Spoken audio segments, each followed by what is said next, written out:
Bienvenue à nos podcasts. Aujourd'hui, on parle de nos finances sans complexe. Et moi, déjà, j'étais pas à l'aise de venir parler d'argent. Mais pourquoi on n'est pas à l'aise? Justement, on va rentrer dans le sujet avec nos invités. Marie-Andrée Fortin, qui est du Centre d'aide aux entreprises et aussi flexipreneur avec les Intraitables, avec Gabrielle Dufresne, qui est copropriétaire du musée Le Petit Monde des Grands, et avec moi-même, Marie-Ève Dupré de M105 et aussi de Pieuvre Communication. Non, mais chaque époque a eu... Tu sais, moi, quand j'étais jeune, on était tous sur le téléphone tout le temps le soir. Ouais, après, il y a eu la pagette. Ouais. Après, on était sur le Blackberry, chat, là, qui avait le petit jeu avec la... Ben oui. Fallait pas que je parle trop longtemps à mes amis. Là. C'était... Non, tu sais, là, ton frère écoutait sa ligne. Oui, c'est ça. Moi, j'étais la secrétaire, j'avais la même voix que ma sœur. Oui, je ne sais même pas pourquoi je répondais au téléphone, en fait, parce que c'était toujours pour ma sœur. Ouais, salut Geneviève. Non, c'est son frère, ça sera pas long. Ouais.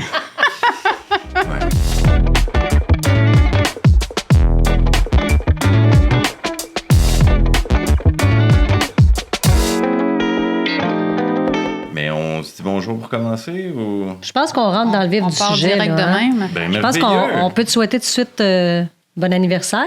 Ben, merci beaucoup. Ben oui, Merci beaucoup. fait un Belle an. première année. Oui. Ça a été au-delà de nos attentes avec ce beau projet dans lequel on se lançait pas mal dans le vide. Donc, les astres, comme je m'amuse à le dire souvent, les astres se sont bien alignés pour nous parce que on vient pas du tout, ma conjointe et moi qui sommes les copropriétaires, on vient pas du tout de ce domaine-là. Ma conjointe travaille encore, elle, à temps plein parce qu'on avait besoin de garder notre sécurité financière parce que c'est un gros projet. On pensait pas à la base que c'est un gros projet. On s'était dit, on pourrait se lancer là-dedans.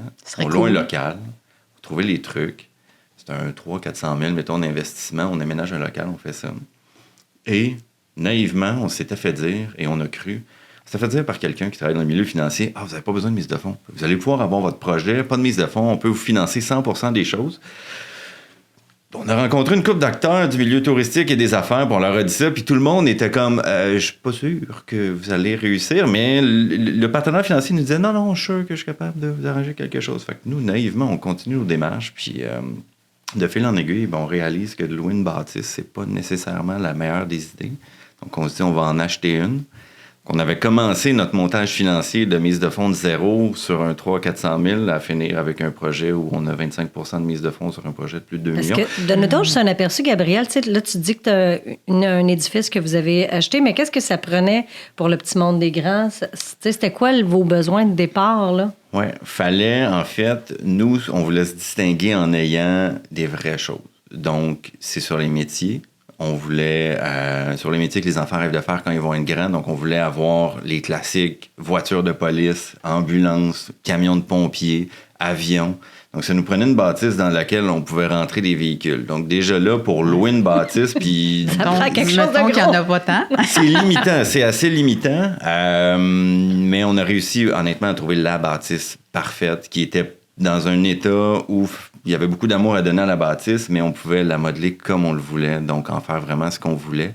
Donc, on a eu à acheter la bâtisse, à l'aménager du plancher jusqu'au plafond, à faire tomber des murs et tout. Puis à trouver aussi les bébelles qui allaient là-dedans, parce qu'acheter des costumes d'ambulancier, c'est une chose. Faire une ambulance en bois, c'est une autre chose. Mais avoir une vraie ambulance fonctionnelle avec tout ce qui peut intéresser les enfants, c'est un autre défi. Puis en fait, c'est un bel exemple de choses qu'il a fallu enlever parce qu'une sirène, c'est faite pour avertir qu'un véhicule d'urgence qui s'en vient à 120 décibels, ça, à l'intérieur, dans un immeuble, c'est pas très agréable. Donc, il a fallu vraiment sortir de notre zone de confort puis aller frapper à des portes auxquelles on n'aurait jamais pensé frapper. Un fabricant d'ambulance, salut, comment on fait pour désactiver la sirène de ton ambulance? Eux, ils sont pas habitués d'avoir quelqu'un de pas rapport qui vient voir, salut, j'ai acheté une de tes ambulances, peux-tu me dire comment tout désactiver ce qu'il y a dedans? Comment t'as fait pour acheter ça, justement, ambulance? C'est ça, sur Marketplace, certain. Là, en tout cas, s'il y en a... Le pire, sur Marketplace, en ce moment, là, quand il y en a des ambulances, des camions de pompiers, là, je peux vous montrer notre boîte de messages sur Facebook, ça n'a pas d'allure. Il y a un camion de pompiers à vendre à Saint-Siméon. Il y a un mois, là, je pense qu'on a eu l'annonce à peu près 14 fois de gens qui nous disaient « Hey, il y en a un! » Mais à l'encan, ça se trouve quand même pas trop difficilement parce que certaines compagnies, soit des corps policiers, soit des compagnies de soins préhospitaliers d'urgence, après un certain kilométrage, ils n'ont pas le choix. Selon des règlements et des lois, ils n'ont pas le choix de s'en débarrasser. Donc, à Lancan, il y en a beaucoup, mais nous, dans nos démarches, en 2022, post-pandémie, fin de la pandémie, des véhicules comme ça, c'était très rare. Donc, à Lancan, il y en avait 0. Mm-hmm. Donc, on a passé tout près de ne pas avoir d'ambulance pour le musée parce qu'on n'en trouvait simplement pas. Alors que d'habitude, il y en a quand même plusieurs par année là, qui tombent sur le marché. Donc, on a eu quand même assez peur parce que 4 mois avant le lancement, on n'avait toujours pas trouvé d'ambulance. Puis c'était une des pièces maîtresses c'était le cœur. C'est un des éléments forts du musée. C'est très photogénique, une ambulance, c'est le fun, puis c'est impressionnant, même pour les parents. Pas juste pour les enfants, mais comme aller voir qu'est-ce qu'il y a en arrière de la cabine d'une ambulance, c'est quand même intéressant pour les curieux. Donc, mais finalement, on a réussi à en trouver une au fin fond de l'Ontario. Puis, donc là, vous avez tout magasiné ça, puis au total, que le projet, ça a grinqué un peu. Oui, et on est plus dans notre 300 ou 400 000 avec 0 de mise de fonds. C'est à peu près ça qu'on a mis de mise de fonds au final, 300 ou 400 000, mais on a été chanceux parce que il n'y a pas juste nous qui croyons en notre projet. On est une famille, on a fait ça, nous, parce qu'on a des enfants, puis on voyait qu'il n'y avait pas grand-chose à faire dans le coin. Fait qu'on savait qu'on comblait un besoin. Donc, tous les organismes qu'on a approchés, que ce soit Commerce Tourisme Granby, Entrepreneuriat Yamaska, les premiers qu'on a approchés, on avait un beau vent dans le dos, on avait une belle tape dans le dos parce qu'ils nous disaient « Allez-y, foncez, vous avez quelque chose là, qui va fonctionner. » Donc, on est allé vraiment là, à 100 000 à l'heure. Donc, ces petits problèmes-là de ne pas trouver d'ambulance, on se disait « On va en trouver. » Puis les choses se sont super bien alignées pour nous. Donc, on a été je trouve ça le fun de voir, on démarre une entreprise, mais d'aller voir les partenaires financiers, oui, il y a les banques, les caisses et tout ça, ce qu'on connaît, mais les organismes de développement économique local, il y en a plusieurs, puis ils ont souvent des programmes qui peuvent être intéressants. Là, donc, je pense que ça vaut la peine de lever la main. Ils ont souvent des conditions qui peuvent être aussi avantageuses puis intéressantes pour l'entreprise, pour un démarrage, là, des congés d'intérêt, des choses comme ça. Oui, totalement. Puis des fois, ça peut faire peur. Je connais des gens qui ont déjà eu des super bonnes idées, mais ils voulaient tellement garder leur idée pour eux qu'ils étaient trop gênés d'aller voir des conseillers en développement. Puis nous, on n'a pas regretté, même si ma conjointe et moi, les deux, on est étudiants en administration des affaires. Là. On avait quand même un bon background. Là. On s'est dit, on va essayer de faire les choses comme il faut du premier coup, parce que pour obtenir du financement, avec des institutions financières d'envergure, tu as une chance de faire une bonne impression. Puis si ton dossier n'est pas accepté, va frapper à la prochaine porte. Mais il n'y en a pas des tonnes, des portes comme ça, là, pour des gros... Nous, on avait une hypothèque, puis toutes les immobilisations, puis les améliorations locatives à faire financer.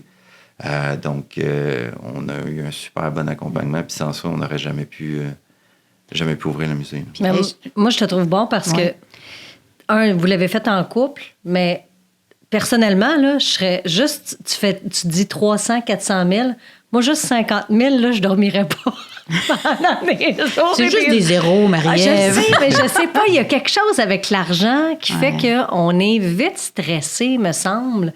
Fait que je trouve que ça prend vraiment du guts, puis qu'il y en a un qui embarque là-dedans, puis qui réussisse à aller chercher l'autre, puis que le conjoint dise « Oui, tu sais, je crois », puis on embarque les deux ensemble.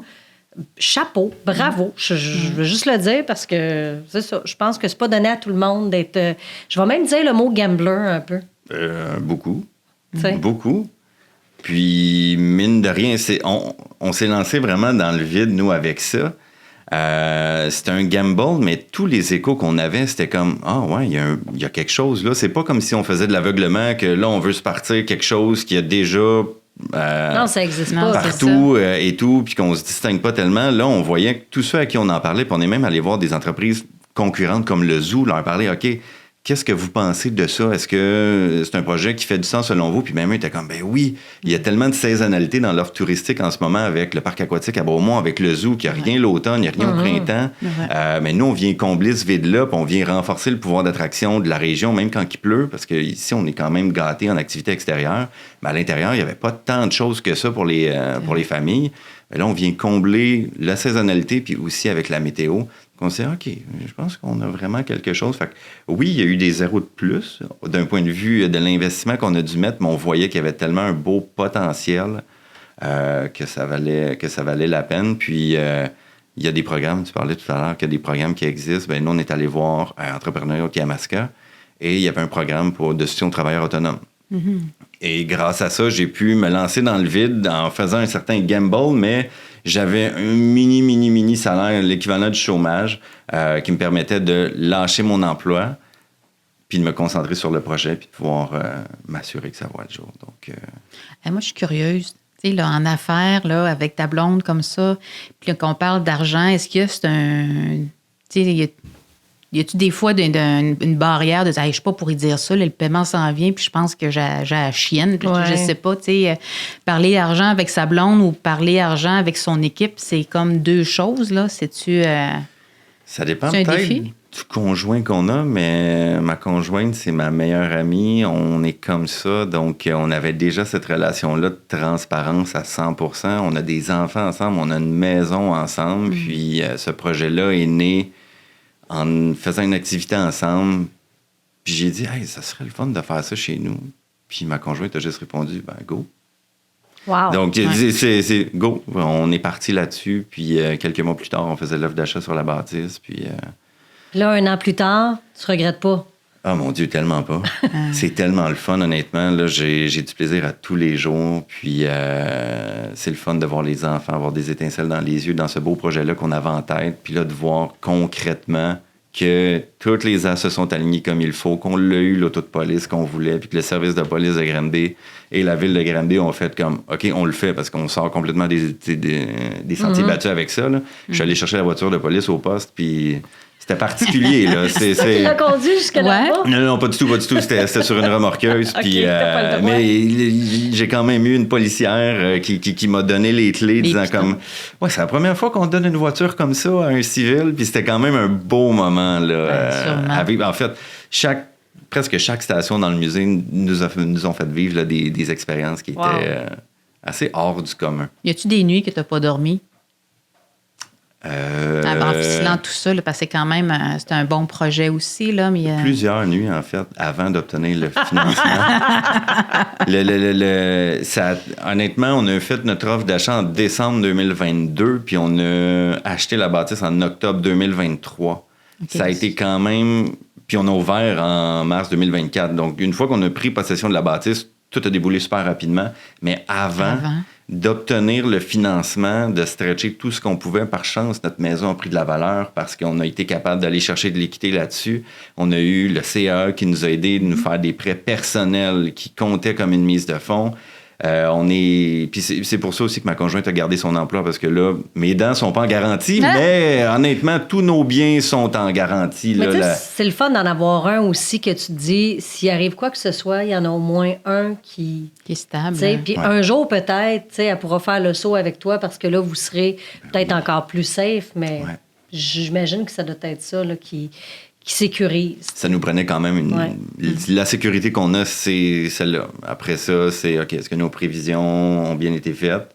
Puis est-ce qu'on fait les bonnes actions pour s'assurer d'avoir l'achalandage? Puis honnêtement, à date, ça s'est bien passé. Moi, je soupçonne Marie-André d'avoir posé la question du sommeil parce qu'elle aussi, elle a déjà vécu ça de ne pas dormir. Oui! Ah ouais? Ouais. Raconte-nous ça. Bien, en fait, tu sais, c'est tout le temps, tu sais, entrepreneur, tu planifies tes choses, tu fais tes prévisions financières, tu penses que tout va arriver pouf, pouf, pouf.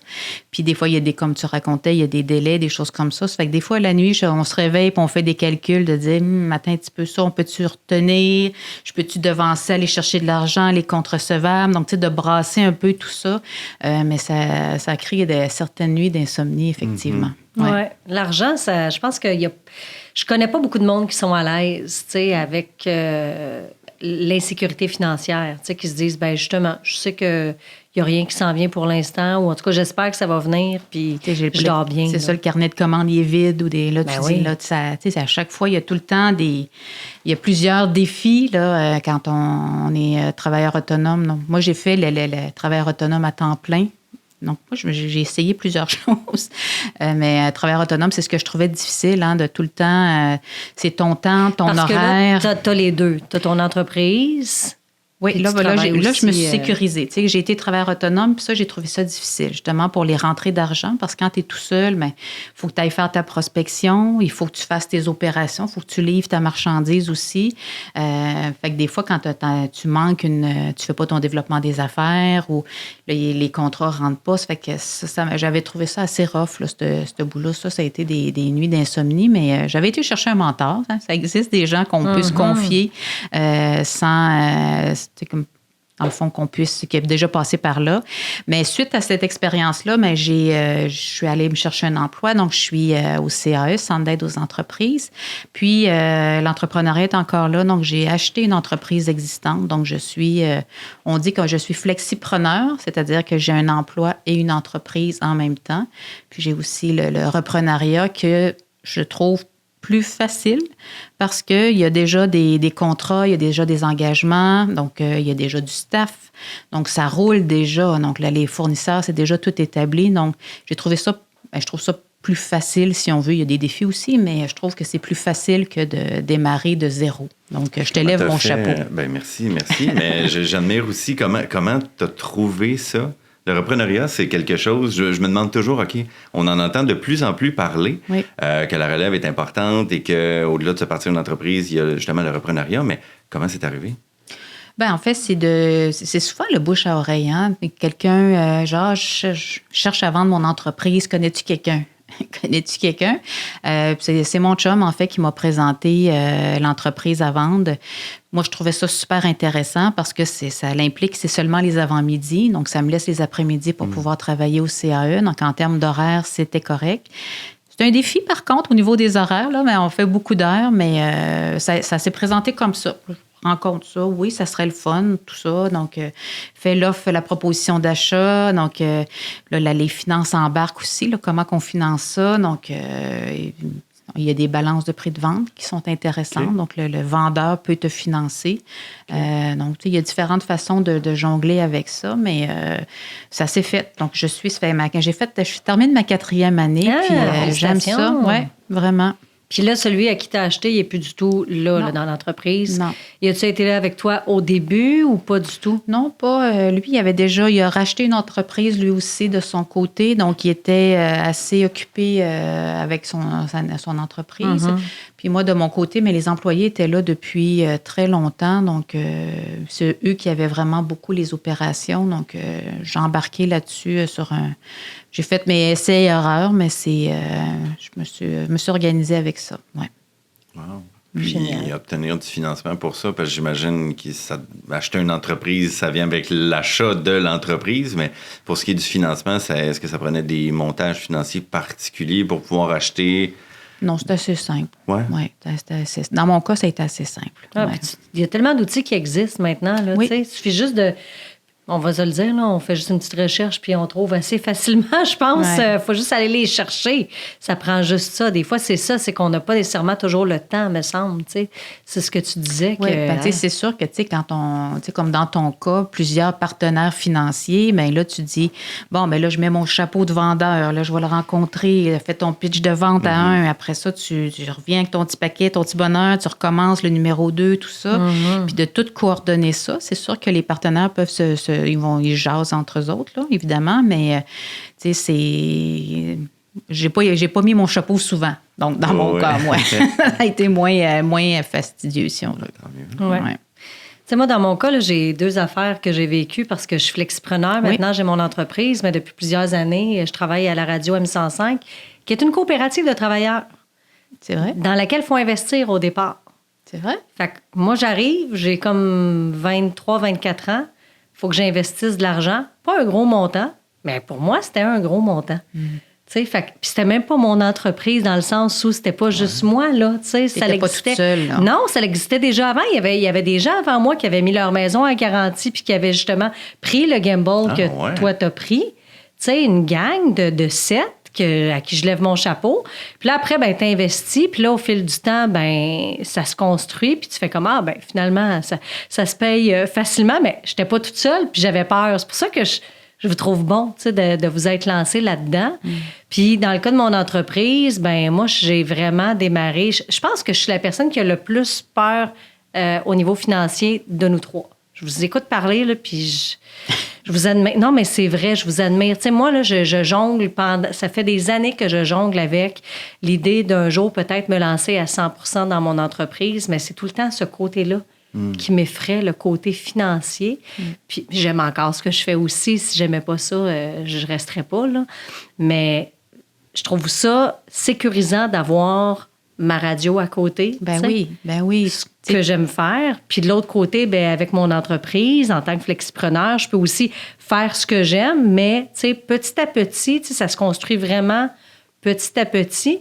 Puis je trouve ça drôle d'avoir été invitée pour parler avec vous autres d'argent aujourd'hui parce que en 2025, je me suis dit, on se donne tout le temps tous des objectifs, là. Puis mon objectif, c'est vraiment d'être meilleure au niveau de mes finances. J'ai tout le temps besoin de plein de gens pour m'épauler autour de moi. Puis ça, je veux garder ça, mais je veux encore mieux comprendre tous ces rouages-là, là, tu sais. Ouais. Bien, tu sais, c'est quand même courageux là, de démarrer son entreprise à côté parce que tu es tout le temps déchiré aussi de dire, bon, ben j'ai un contrat, est-ce que je vais le faire avec Pieuvre ou de dire, là, il faut que je demande.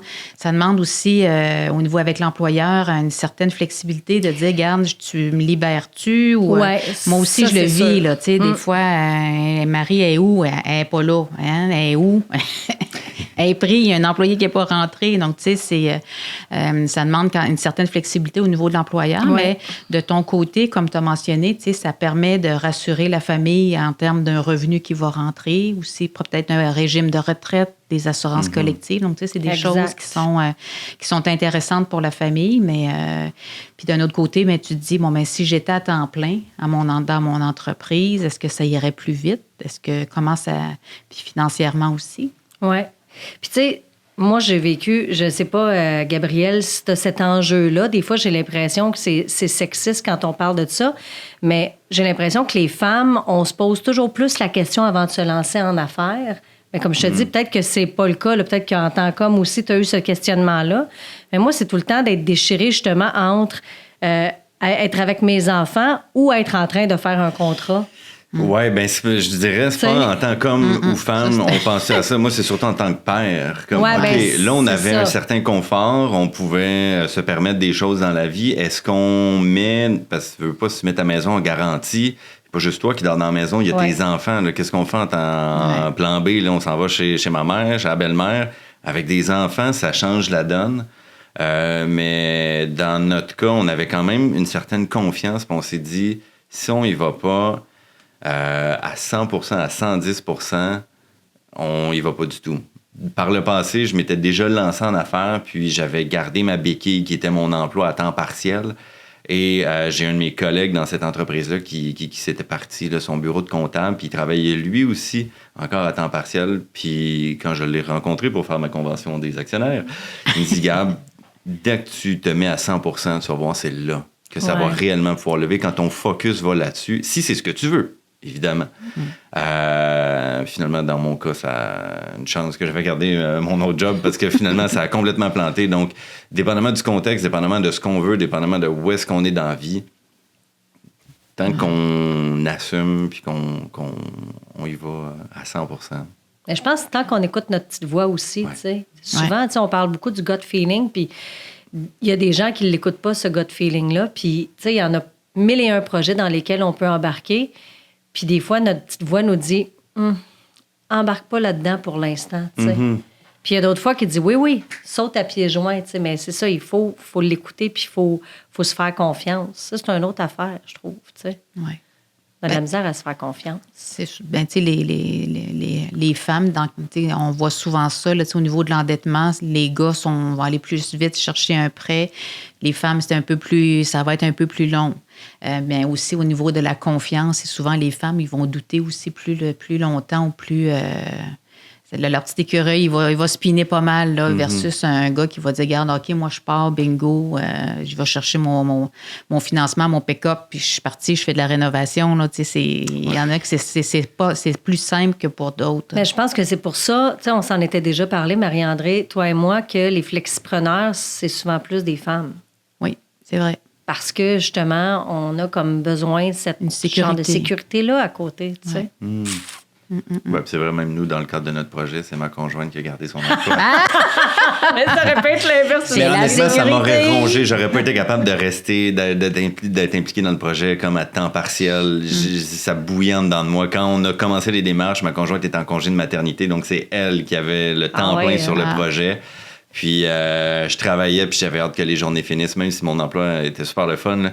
J'avais vraiment hâte de justement brainstormer des choses sur le projet, puis magasiner des ambulances et tout. Oui, c'est ça. C'est ça.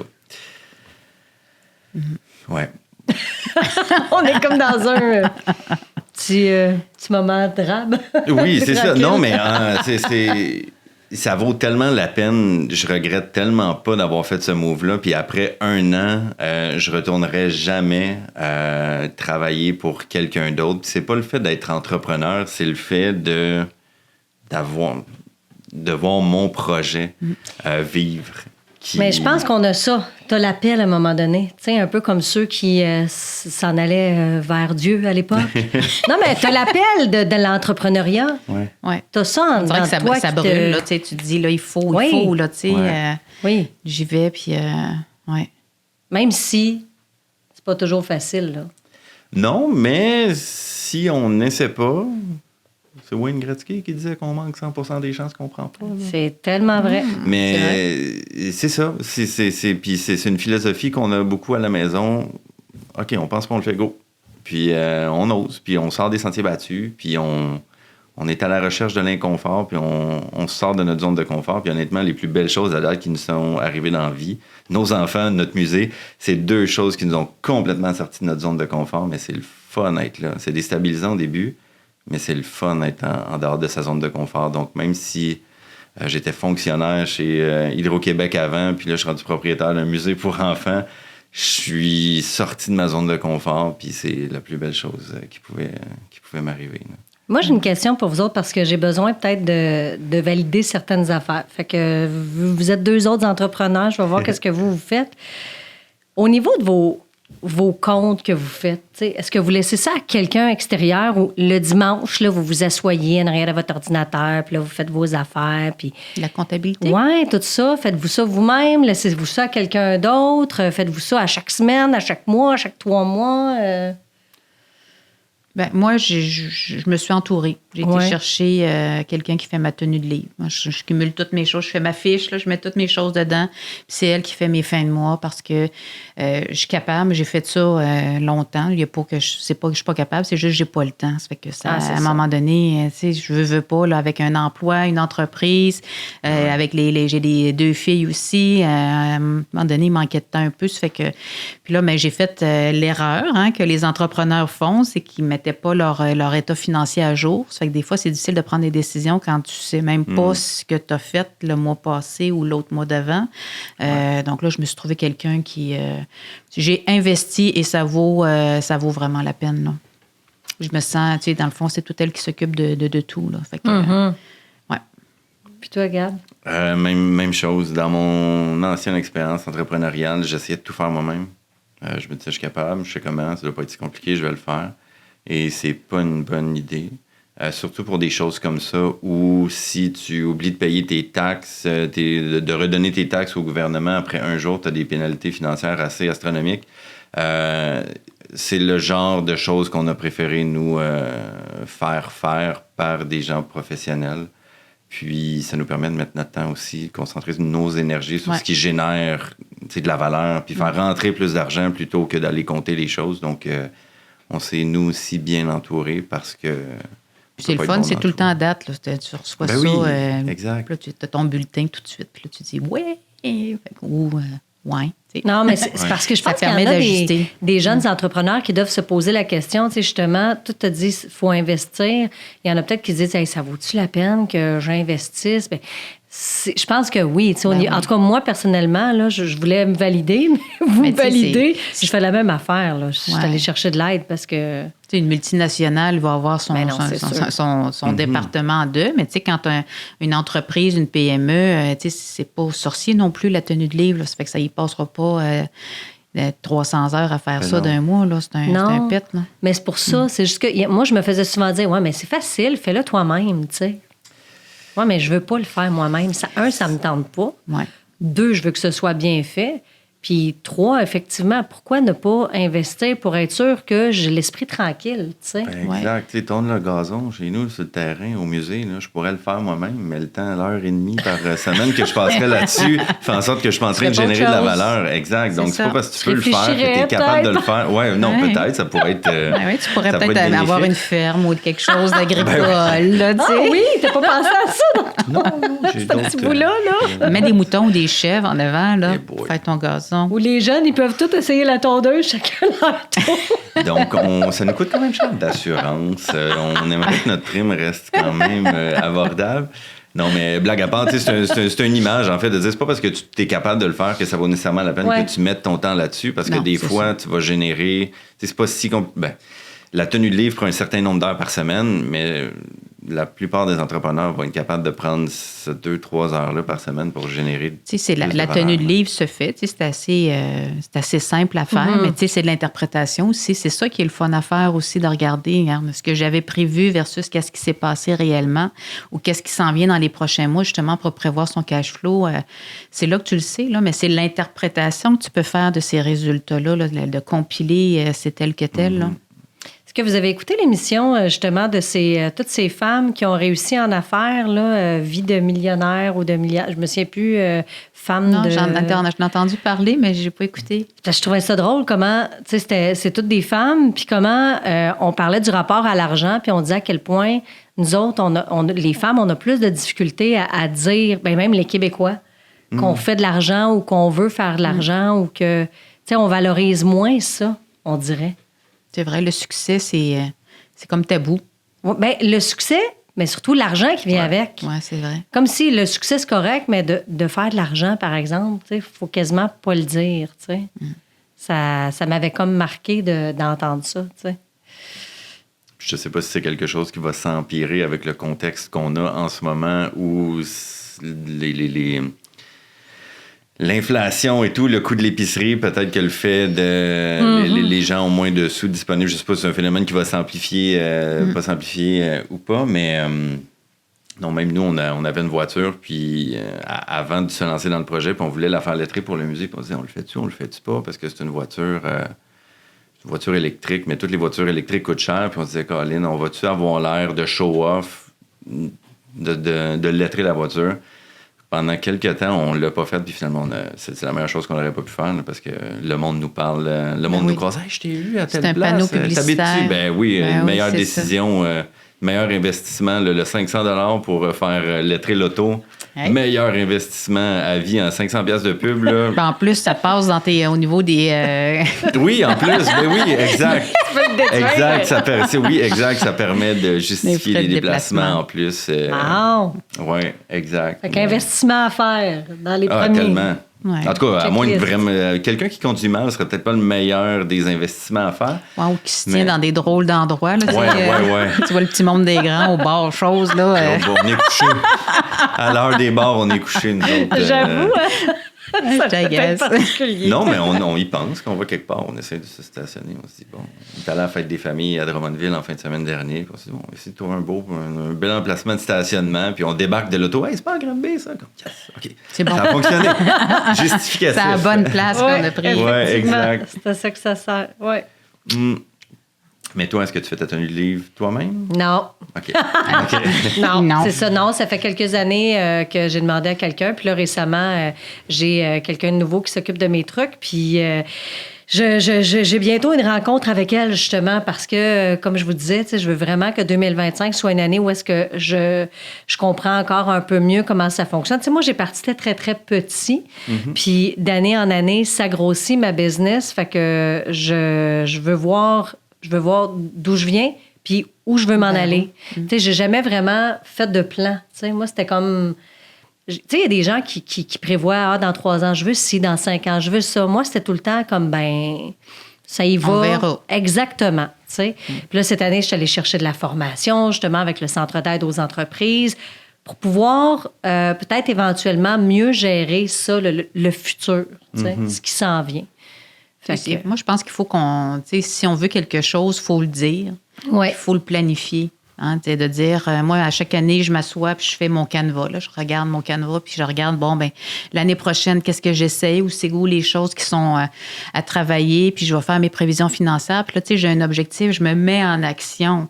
Si on se laisse aller à dire, on verra, finalement, on stagne, là, on fait du surplace. Fait que je pense que c'est important de faire cette réflexion-là puis de faire les prévisions financières. Moi, je trouve que c'est vraiment le tableau de bord de l'année. C'est ça qui va te dire, dans mon mois, j'ai-tu atteint mon objectif? Bien, c'est là-dessus que tu peux te mesurer. Moi, j'aime ce que tu dis de se mettre en action parce que du moment que j'ai commencé, que j'ai eu mes premières formations avec le CAE, après, j'ai commencé à rappeler des clients pour leur dire « Hey, l'année passée, j'ai animé tel événement. As-tu besoin encore cette année? » Ce que je faisais pas nécessairement avant. Je me disais « S'ils ont besoin, ils vont me rappeler. » Mais il y a peut-être quelqu'un d'autre qui les a appelés. Exact. Entre-temps, pour se proposer. Mais là, effectivement, en voyant, l'année passée, j'ai fait ça, l'année prochaine, si je veux encore faire ça, peut-être que le petit 5 minutes que je prends pour faire cet appel-là, justement, c'est du temps bien investi pour mon propre futur, pour le futur de mon entreprise. Fait que... quand tu as une année au compteur aussi, comme vous avez fait, après ça, vous savez, même nos temps morts ou nos temps qui vont être plus achalandés, on peut les prévoir un peu plus d'avance puis faire les choses autrement, au point de vue de planifier la main-d'œuvre, au niveau de tes placements, au niveau des promotions, des choses comme ça pour faut s'améliorer. Dans notre cas, le fait d'avoir fait 1 an vient, en tout cas, pour ma gestion au quotidien, vient sécuriser le fait que, OK, s'il y a moins de monde pendant 2 semaines, c'est pas parce qu'on est en train de faire faillite. C'est juste parce qu'il fait plus beau dehors puis que les gens font leur terrasse, ils font leur jardin et tout. Puis on l'avait vu, au début, on a ouvert en mars, puis au mois de mai, notre pire semaine à vie, c'était au mois de mai l'année passée. On avait une centaine de clients. Mon Dieu, on y a-tu juste eu un boom, puis un feu de paille, puis c'est terminé. Wow, puis finalement, ça a super bien continué le restant de l'année, mais encore, ce mois de mai-ci qui s'en vient, ça a déjà commencé à ralentir un petit peu. C'est plein d'écoles, mais la fin de semaine, ça ralentit un petit peu. Puis là, je suis content, parce que je sais que cette année, ça va faire... La courbe va être la même, puis c'est juste une période un petit peu moins le fun à passer. Puis, on sait que cet été, si on se fait un bon coussin, on est capable de retraverser le mois de mai l'année prochaine sans trop de problèmes. Il faut se faire un petit coussin. Un petit coussin, oui. C'est parce que il a fallu mettre un coussin, nous. Dans notre montage financier, il y avait une importante partie de notre mise de fonds qui était pour un fonds de roulement, pour avoir ce coussin-là. Puis, au début, on trouvait ça élevé, ce qu'ils nous demandaient. Là. Comme au-dessus de 150 000 de fonds de roulement, on se disait, Colin, on peut pas comme payer nos prêts à la place avec ça. Puis une chance qu'on a eu ce fonds de roulement-là parce que justement, ça nous a donné la quiétude. Le compte en banque, il y a des sous dedans.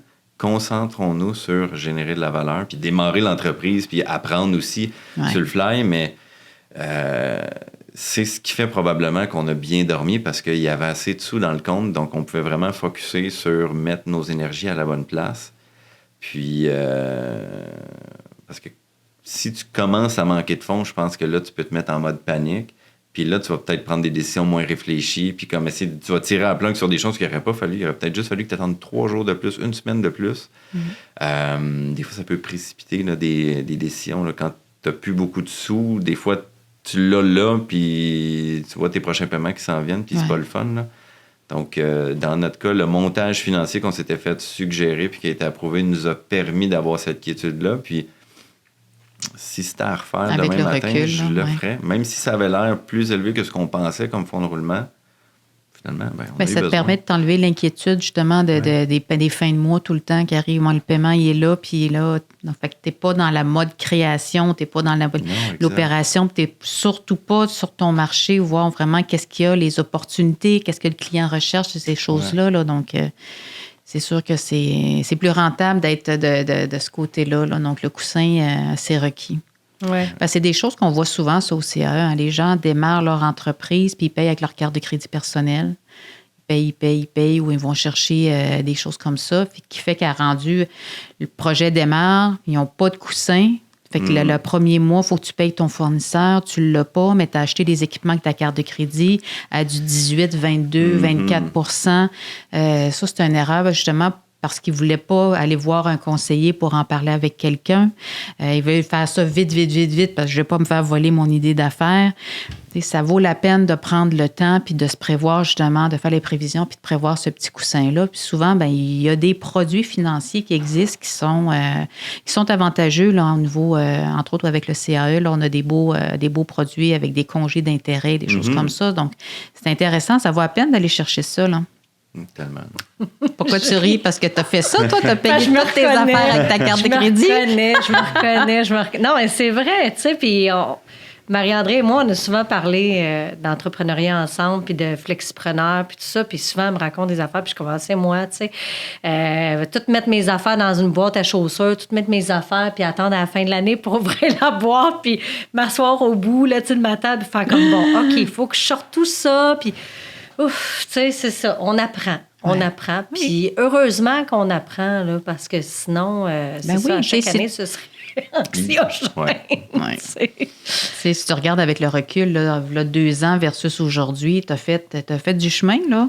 Et puis, on en fait tous du chemin aussi. On a appris des choses sur le tas. Mais je pense que c'est important de s'entourer, hein, d'aller chercher de l'aide avec qu'est-ce qui existe. Il y a les mentors aussi. Je vais parler pour ma paroisse, là, mais le mentorat aussi, ça peut être quelque chose d'intéressant pour challenger l'humain entrepreneur, non l'entreprise, mais vraiment dire, mais je suis dans un moment, je tourne en rond, je ne sais pas quoi faire, je devrais-tu, je fonce-tu, je ne sais pas. Donc, un mentor va être là pour clarifier la pensée, hein, puis de voir, mais qu'est-ce qui me manque pour pouvoir avancer? Ça fait que c'est des discussions qui sont intéressantes. Puis, on parlait d'argent, mais les mentors, souvent, sont la soupape des entrepreneurs, hein, parce que de se confier à son mentor, de dire, hey, ça va pas en tout, là, tu sais, ça arrive pas, mes sous, je sais pas quoi faire.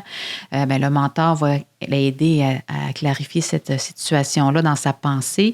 Il va mettre des mots là-dessus aussi, mais au lieu de dire ça à la maison, en famille, de dire « pas sûr que les paiements vont passer le mois prochain », ça peut être stressant. Donc, le mentor va être là. Donc, ça aussi, c'est de l'accompagnement qui existe, qui est...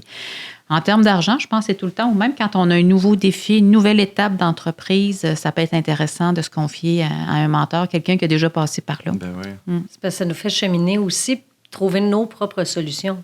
Oui. C'est parce que le mentor, il vient pas tout te donner tout cru dans le bec, là. Non, exactement. Tu te fais te questionner, puis tu sais, mettons la même discussion que j'aurais avec Gabriel versus avec toi, si j'étais votre mentor à tous les deux, vous pourriez sortir toutes les deux avec des façons de faire différentes selon le type de personne que vous êtes. Fait que c'est ça qui est le fun aussi, je trouve, de... Oui, puis la décision t'appartient à toi, là. Oui. C'est pas tu devrais, c'est comment tu vas faire ça. Exactement. Ouais. T'as-tu déjà eu un mentor, toi, Gab? Non. C'est pas grave, là. Réponse courte, non. Non, mais pas un mentor. J'ai aimé comment t'as dit ça. Non, genre... Non. C'est un beau build-up que tu t'avais fait en plus. Là, je brise tout ça. Non, mais j'ai quand même des amis proches qui me servent de mentor. J'ai un ami avec qui je me suis déjà parti en affaires quand j'étais à l'université. Puis on avait un beau petit projet ensemble. Puis c'est vers lui que je vais aller quand même quand j'ai des questions. C'est d'en parler, là. Je pense que c'est important. C'est de l'extérioriser puis de pas être gêné aussi. Des fois, ça peut être gênant. Surtout quand c'est des situations financières, ça peut être gênant de s'exposer. Si ça va pas bien, de dire à quelqu'un que ça va pas bien financièrement parce qu'on est fier, on bâtit quelque chose, mais si ça va pas bien, des fois, ça peut être gênant d'aller dire comme « Ouais, je fais quoi dans cette situation-là? Là? Comme ça va pas trop bien, qu'est-ce que tu ferais à ma place? » C'est... Mais tu sais, t'as dit, j'ai pas de mentor, mais je parle avec... Tu sais, un mentor, oui, tu sais, il y en a des mentors agréés qu'on peut aller chercher. Mais moi, je pense qu'un mentor, c'est quelqu'un en qui tu as confiance, qui justement te donne pas toutes les réponses, mais t'aide à cheminer dans certaines affaires. Fait que ça peut être un ami, ça peut être un père, ça peut être un voisin, puis c'est pas obligé d'être toujours la même personne, là. Mais c'est une belle relation. C'est un de mes très bons amis, justement, qu'on s'est partis en affaires ensemble. Puis même lui, quand il y a des questions, fait que c'est pour ça que je le vois pas comme un mentor, parce que c'est un de mes très bons amis. Puis les deux, on va se donner on va se parler de nos projets qu'on a. Puis j'essaie de le pousser. Lui aussi veut se partir en affaires, mais quelqu'un qui veut sauter. Ah non, je le fais son pas. Frein? Qui hésite. Ouais, qu'est-ce qu'il fait? Qu'est-ce que ça prendrait pour qu'il parte? C'est une bonne question. Honnêtement, j'ai pas réussi à mettre le doigt dessus parce que j'aurais pesé là-dessus. Je le sais pas. Des fois, c'est juste le confort. Tu sais, quand tu as une bonne job, ça va bien, puis là, tu as des responsabilités, tu as un enfant. Mais ça revient-tu à l'argent? Un peu. Ben, possiblement. Parce qu'on a peur, là, de faire ce saut-là, puis de perdre ce confort-là. Puis... C'est sûr qu'il y a une sécurité.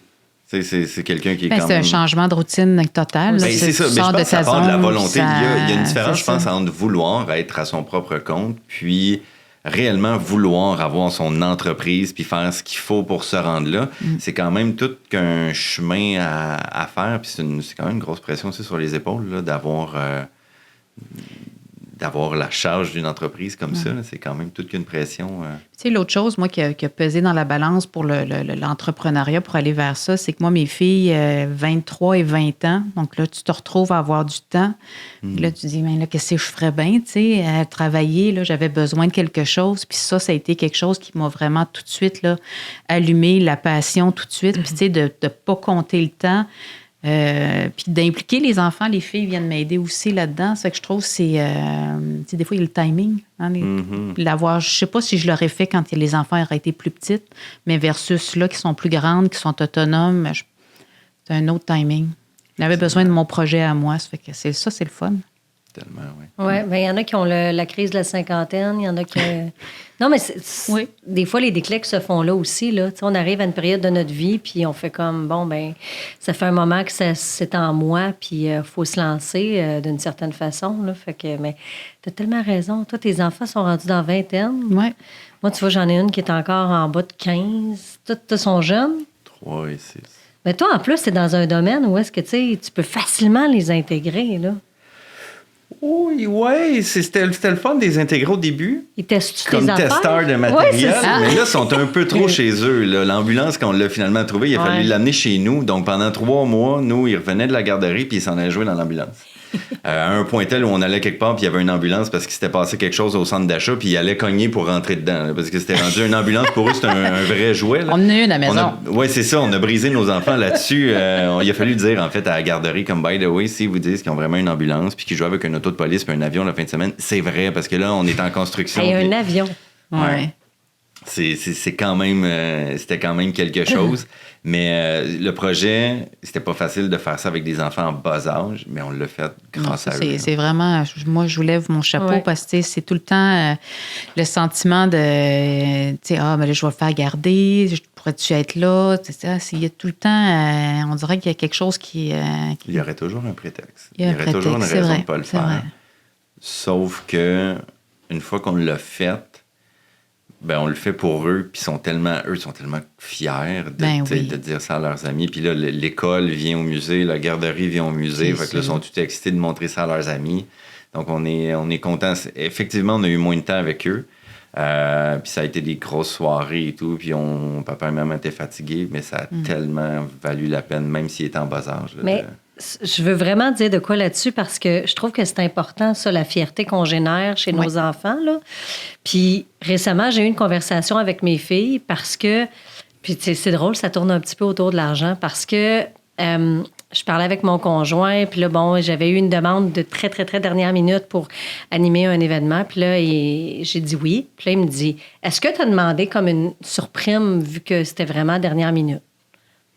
Non, je n'ai pas demandé ça, là, tu sais, parce qu'il dit, des fois... Non, mais tu sais, il dit, des fois, ça se fait, tu sais, vu que c'est dernière minute, puis tout ça, tu sais, puis là, une de mes filles me dit, ouais, blablabla, tu sais, papa, puis là, je dis, papa, il gère une entreprise qui n'est pas la sienne, mais je dis, moi, je gère ma propre entreprise, tu sais. Mm-hmm. Fait que, pour moi, c'était comme de leur dire, tu sais, je prends mes décisions. Tu sais, je voulais comme leur inculquer que, tu sais, oui, il m'a donné son avis. Non, mais tu sais, il m'a donné son avis, c'est correct. Puis tout ça, peut-être que dans certaines compagnies, tu sais, il y a des surcharges, des surprimes quand c'est des affaires de dernière minute. Mais là, je me disais, tu sais, c'est ma compagnie. C'est moi qui prends ma décision. Puis là, ma fille a dit, ben, t'as bien raison. Tu sais, c'est à toi. Fait que, tu sais, il va comme tu veux. Puis j'ai hâte de voir, tu sais, si ça va faire des petits quand ils vont vieillir, tu sais, s'ils vont faire comme, hey, moi aussi, j'aimerais ça, me lancer en affaires puis pouvoir prendre mes propres décisions, là, tu sais. Puis m'assumer. Oui, effectivement. Pas avoir justifié nécessairement non plus. Ben, les conseils sont toujours intéressants à prendre pareil, mais après, je pense que c'est ça, t'en fais ce que t'en veux. Tu peux le garder, le conseil, ou dire... Moi, je trouve que c'est un beau leg aussi. Mes filles, moi, ils m'ont dit ça. Ils disent, regarde, maman, t'as du fun, ça paraît. T'es pas là, mais tu sais, juste de dire, regarde, on va faire le moment qu'on est ensemble, on est là 100%, tu sais, puis de voir, tu sais, pour eux, voir leur mère qui a du fun comme ça, puis qui se réalise, moi, je trouve que c'est un beau leg à leur donner, de dire, regarde, tu peux faire la même affaire, grande. Fait que c'est... Oui, vraiment. C'est un beau leg, même à faire à ses enfants. Quand j'ai grandi, chez moi, mon père avait son bureau, il était en com, puis je le voyais travailler de la maison, puis j'étais comme, il est donc bien chanceux, il reste toujours à la maison. Puis il fait ce que ça tente. Non, mais il va pas travailler pour quelqu'un d'autre, il s'en va pas faire, tu sais, il s'en va pas comme avec la mine basse et tout, puis... Je trouvais ça quand même inspirant. Puis pendant une période de ma vie, j'avais comme oublié que mon père était à son compte puis qu'il était entrepreneur. Puis j'ai réalisé pendant que j'étais à l'université que j'avais ça en moi. Puis c'est là que je me suis lancé. Puis mon père je voyais la fierté qu'il avait. Ben oui.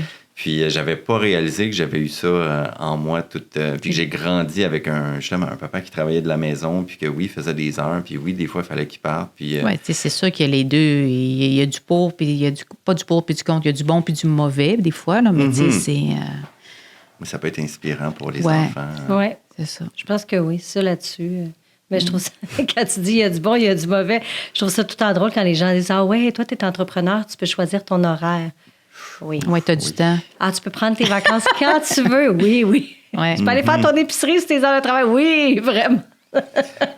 C'est pas comme ça que ça marche. Non, exact. Non, ben ça vient avec une certaine... Oui, il y a des moments où ça peut être flexible, mais ça vient avec toute une autre partie où tu peux pas arrêter de penser à quelque chose pendant 3 secondes parce que tu as toujours quelque chose qui te trotte en tête, puis tu as une liste de choses qu'il faut donc pas que tu oublies de faire, puis que... Fait que, oui, c'est... Il y a du bon, là, mais c'est pas toujours rose. Non, c'est ça. Comme dans tout. Non, effectivement. Mais c'est un beau... c'est ça. Avec des c'est enfants en bas âge. C'est un beau métier, tellement. vraiment. Non, mais on n'a pas de station de métier là, sur le métier d'entrepreneur au musée. Peut-être que ça viendra un jour, mais c'est une belle inspiration, en tout cas. Ouais.